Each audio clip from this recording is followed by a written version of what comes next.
If abortion is morally wrong, aren't you responsible for discouraging it?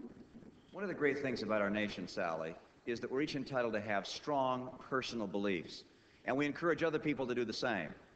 But as a nation, we recognize the right of all people to believe as they want and not to impose our beliefs on other people. I believe that abortion should be safe and legal in this country. I have since the time that my mom took that position when she ran in 1970 as a U.S. Senate candidate. I believe that since Roe v. Wade has been the law for 20 years, that we should sustain and support it. And I sustain and support that law and the right of a woman to make that choice. And my personal beliefs, like the personal beliefs of other people, should not be brought into a political campaign. On the question of the choice issue, I have supported the Roe v. Wade. I am pro-choice. My opponent is multiple choice.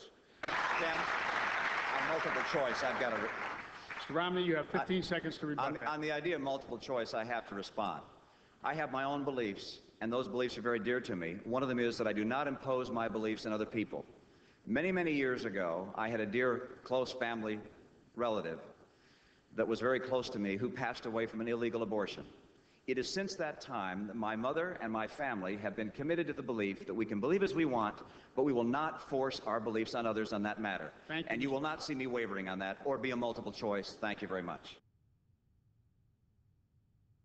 Mr. Romney, you say you're a moderate on social issues, one who will defend abortion rights, equal rights for women, for blacks, and for gays.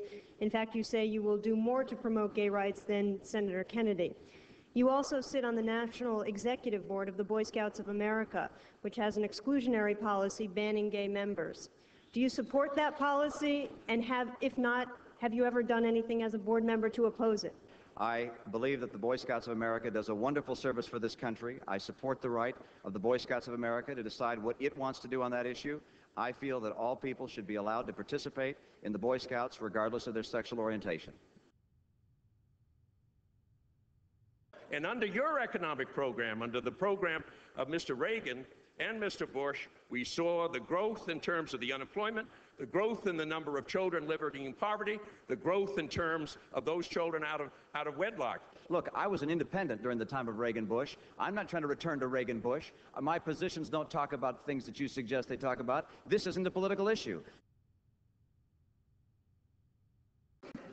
Women are concerned about the glass ceiling.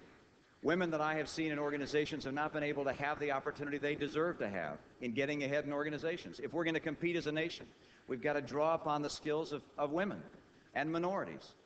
And I see organizations from the federal government to corporations that are not drawing on the skills and abilities of women and minorities. Let me assure you, Senator, that my entire life has been one of working with women and helping women through the glass ceiling. I believe that public companies and federal agencies should be required to report in their annual 10K the number of minorities and women by income group within the company, so we can identify where the glass ceiling is and break through it. And I think that the market of America will say that company has not promoted women, has not promoted minorities, and will put pressure on American corporations and agencies to respond. What is your greatest personal failing, and how have you attempted to deal with it? One of the challenges of life in this society today is the burden of occupation. And I've been very busy in my work. I have a wonderful family. I'm very busy there. But you'd grow too far apart from the people you care about. And that's, after all, how we're going to be judged in this life, what we've done for other people.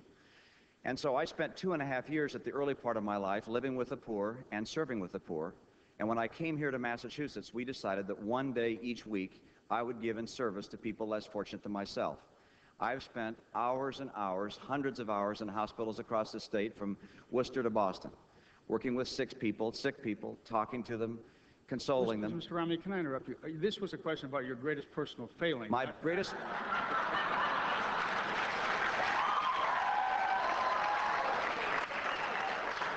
We have 30 seconds left to get to that part of the My greatest personal failing then, Ken, is my inability to fulfill what I think is a God-given obligation to do more.